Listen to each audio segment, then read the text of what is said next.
Enfin, on est pour la trêve de Noël et Marine l'a très clairement rappelé hier à votre antenne, Marine Le Pen. Par contre, si vous voulez, comme vous le rappeliez tout à l'heure, Noël, ça fait partie de notre patrimoine national. Ça fait partie de notre identité nationale. Même pendant les guerres, effectivement, il y a eu une trêve de Noël.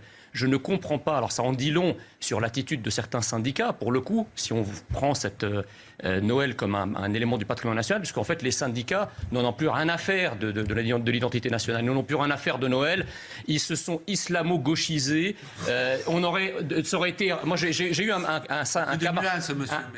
un ami qui est délégué syndical qui m'a dit on n'aurait pas pu faire la même chose si ça avait été Ramadan. D'abord parce qu'on a un nombre de militants musulmans qui est extrêmement important. Et deuxièmement, dans notre logiciel, ça aurait été raciste d'interrompre le Ramadan. Je constate que pour Noël, ils ne le font pas. Voilà. Donc moi je dis il faut une trêve pour Noël. Dans les périodes les plus cataclysmiques de l'histoire, on a su s'arrêter pour Noël. Ça m'étonnerait que la grève que nous soutenons par ailleurs soit à ce point importante qu'on ne puisse pas faire une trêve de 2-3 jours par respect. Monsieur Delépine vous répond. Il prend exactement la même phraséologie que les frères musulmans qui parlent exactement de la même façon. Et quand on parle d'islamo-gauchisme, vous avez là une illustration concrète de ce qu'est l'islamo-gauchisme. Il reprend à son compte toute la théorie du complot juif, qui est d'essence islamiste, qui était nazi avant, mais que les islamistes ont récupéré, et qui dit, alors de la part de quelqu'un qui s'aplatit devant les communautarismes islamistes en allant participer aux côtés des islamistes qui crient Allahu Akbar dans la rue, et qui ensuite vient dénoncer un communautarisme, d'ailleurs je ne sais pas lequel c'est, parce que moi je ne le vois pas visuellement,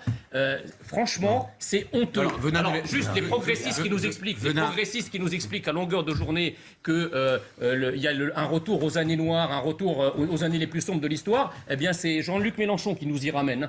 Et surtout, c'est quoi ce 2 poids 2 mesures ? Enfin, il y a quelques semaines, on a su nous montrer ce gamin éploré dans un conseil général avec sa mère en forme de Madone, et tout le monde s'est ému, une indignation généralisée en disant on a fait pleurer un gamin. Là, la crèche était faite par des enfants. Pas une télé n'en a parlé. Donc je vous remercie, Monsieur Pro. Hier soir je vous remercie, Monsieur Pro, d'avoir fait un encart là-dessus, parce que si ça avait été un lieu de culte musulman ou un lieu cultuel d'une autre religion, mais tout le progressisme se serait levé vent debout en disant mais la France est un pays intolérant, raciste, etc.